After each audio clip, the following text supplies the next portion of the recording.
Halo semua, salam sejahtera Malaysia, tuan-tuan dan puan. Hari ini, terkini, Suruhanjaya Pencegahan Rasa Malaysia, SPRM, sekali lagi dengan sebuah kejutan.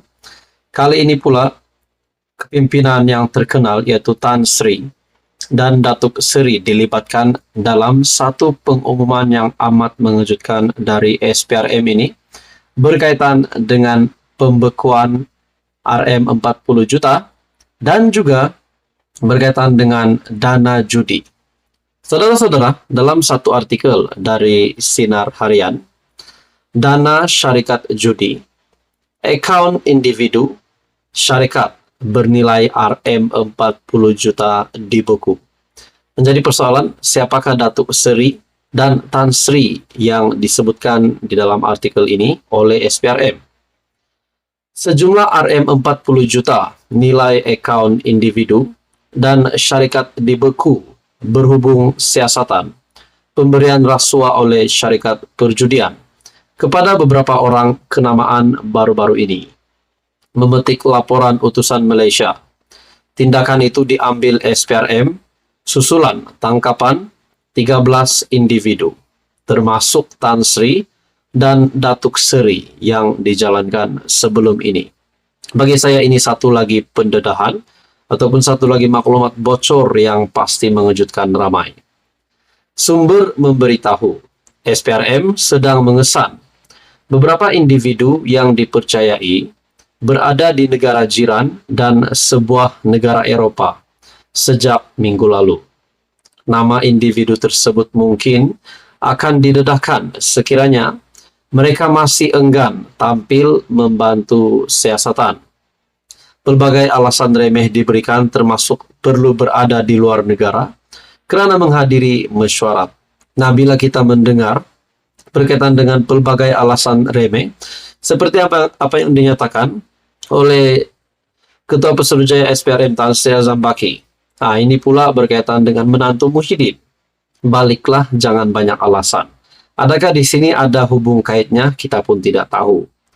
Dalam artikel ini, katanya, setakat ini, tangkapan turut melibatkan seorang pengendali syarikat operator judi di Pulau Pinang. Suspek yang berumur 68 tahun itu direman 3 hari untuk siasatan lanjut berkaitan kes tersebut. Tangkapan individu terbabit menjadikan seramai 14 individu yang diberkas setakat ini. Pada Ahad, media tempatan melaporkan SPRM sedang mengesan beberapa individu termasuk pemimpin politik berkaitan kes menerima dana daripada syarikat perjudian untuk digunakan ketika kempen PRU15, PRU14 dan PRN yang melibatkan 6 negeri.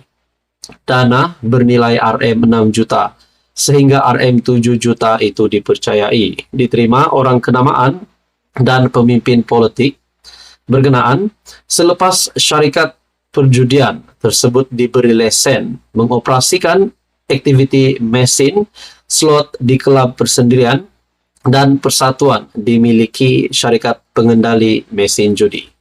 Bagi saya ini satu lagi pendedahan baru dari SPRM yang pasti mengejutkan ramai. Tuan-tuan dan puan, sekian saja, teruskan bersama di dalam channel ini untuk info yang seterusnya. Mohon bantu channel ini dengan menekan butang like, share dan juga subscribe. Halo semua, tuan-tuan dan puan.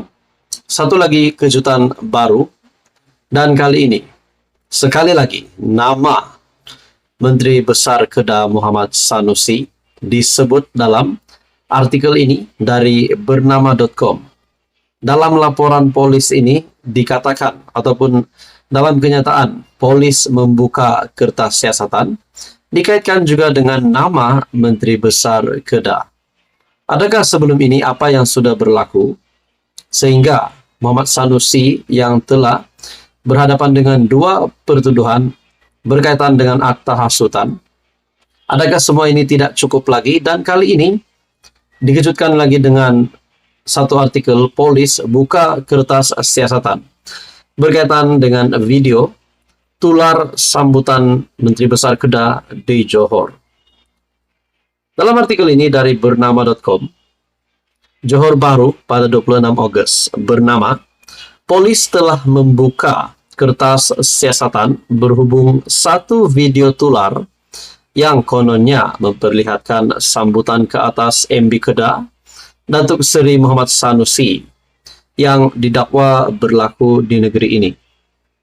Ketua Polis Johor, Datuk Kamarul Zaman Mamat, sebaliknya berkata, hasil semakan pihaknya mendapati video berkenaan sebenarnya daripada satu program KL Munajat bersama pendakwa Ustaz Abdul Somad, Sheikh Ali Qadir At-Tohiri dan Nur Ali Badar bertempat di Dataran Merdeka, Kuala Lumpur pada 15 Julai lepas.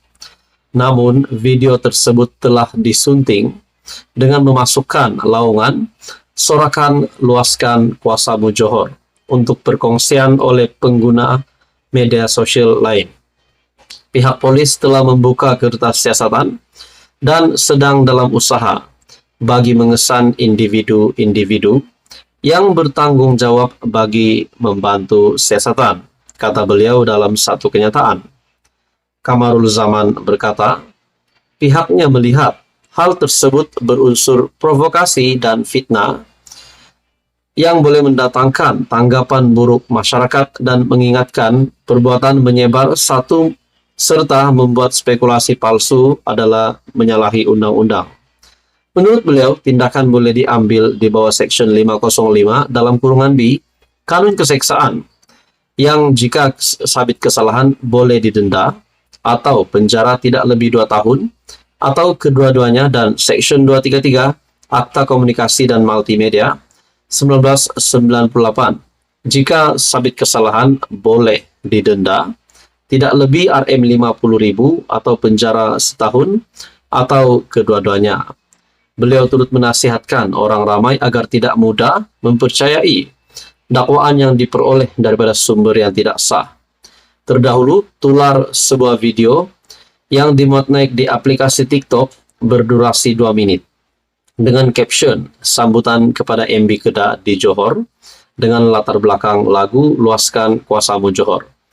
Artikel dari bernama.com, polis buka kertas siasatan video tular sambutan MB Kedah di Johor.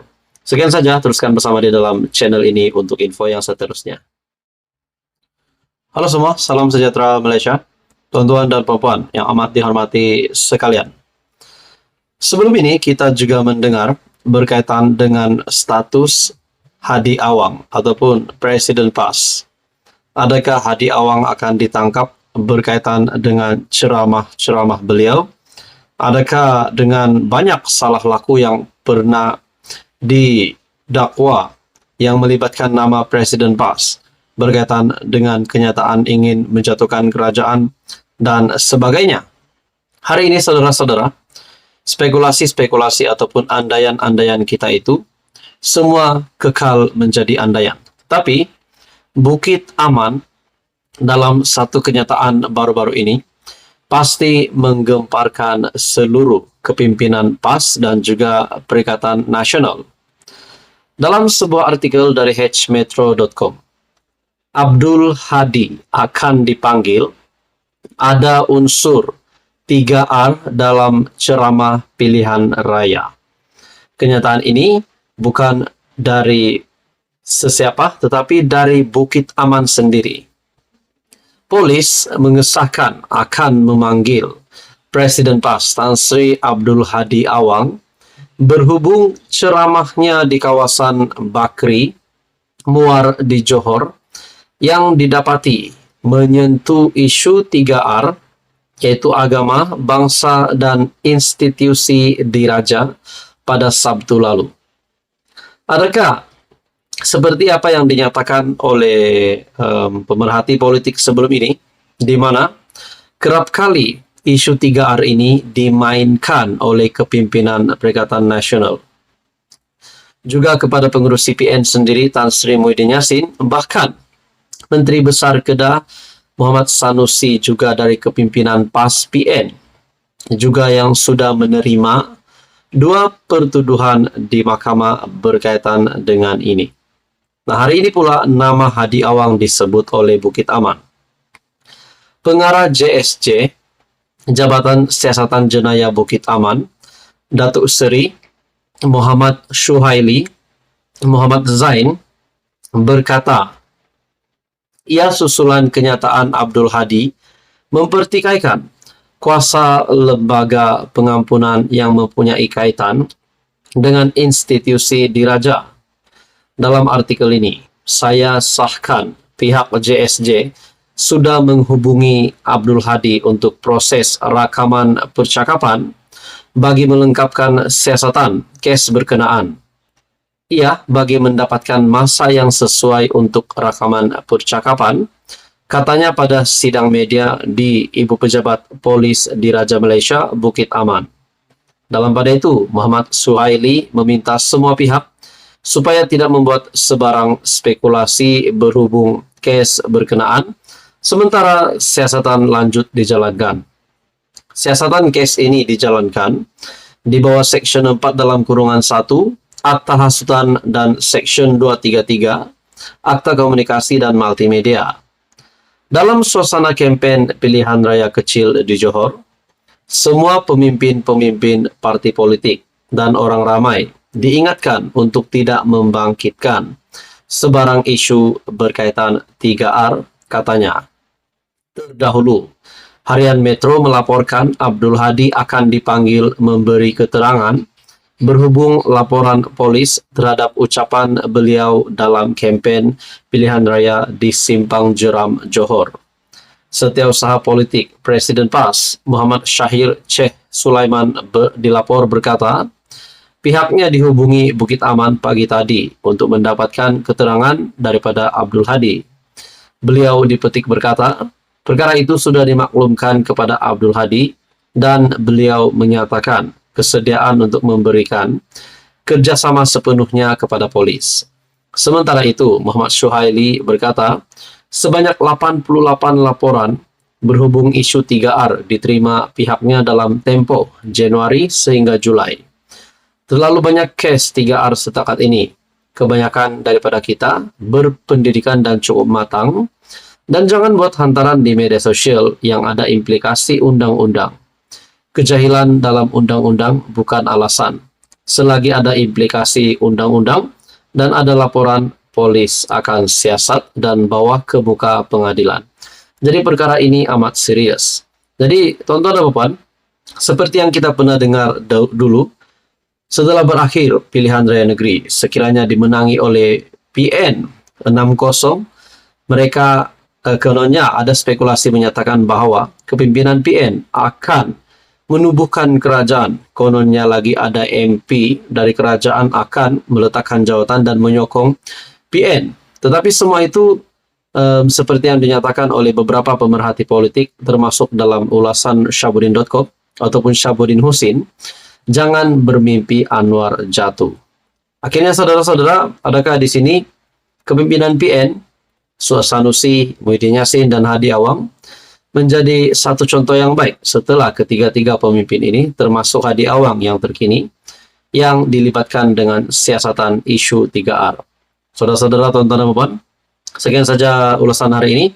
Teruskan bersama di dalam channel ini untuk info yang seterusnya. Mohon bantu channel ini dengan menekan butang like, share, dan juga subscribe.